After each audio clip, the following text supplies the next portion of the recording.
5 students from Marjory Stoneman Douglas High School will be on the next cover of Time magazine.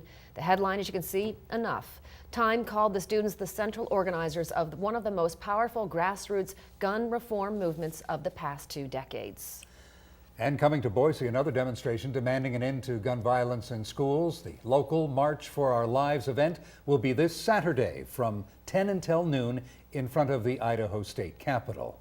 And it is just one of many such events planned around the country for Saturday, with probably the largest demonstration happening in Washington, D.C.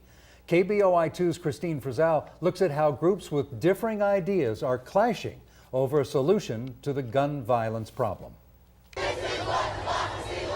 From the marches to the walkouts to Stoneman Douglas High School students on the cover of Time magazine, school safety and gun violence remain center stage. I think this is going to be a real moment of change in this country. What that change will entail, still up for debate, including at a Sinclair town hall on school safety Wednesday night. In the past, after every shooting, they're focused on gun control.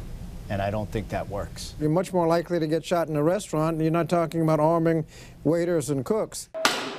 On the subject of arming teachers, a consensus still seems a long way off. I would not feel safe because just as a teenager was mentally ill, a teacher can be mentally ill. And if they decide that one day they don't like their coworker, don't like a student, it could turn into another shooting. That we should have armed people in schools. You know, there's a reason why mass shootings don't occur in police stations. Former Congressman Jim Moran blames the NRA and lawmakers for loosening restrictions allowing access to firearms. We always had kids getting brokenhearted that were teenagers. We always had kids getting in fights. We never had as many people being shot because there's simply too many firearms easily accessible. Others disagree. It's important that we have more good guys or girls being able to stop those bad guys who are inevitably going to be a part of this world from able to continue. Over the last month, there have been discussions about the impact of bullying, of social media, and holes in the current background check system. And of course, this weekend, 500,000 people are expected to participate here in the March for Our Lives, an event designed to call attention and call for an end to gun violence in schools. With similar events planned across the country, it's clear this issue will likely not be going away anytime soon. In Washington, I'm Christine Frizzell reporting.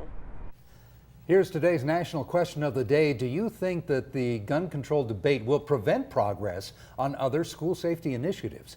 Head to idahonews.com to vote. Hover over the News tab in the top left corner of the screen. Then you'll see the question of the day option. We will read some of the results a little later in this newscast.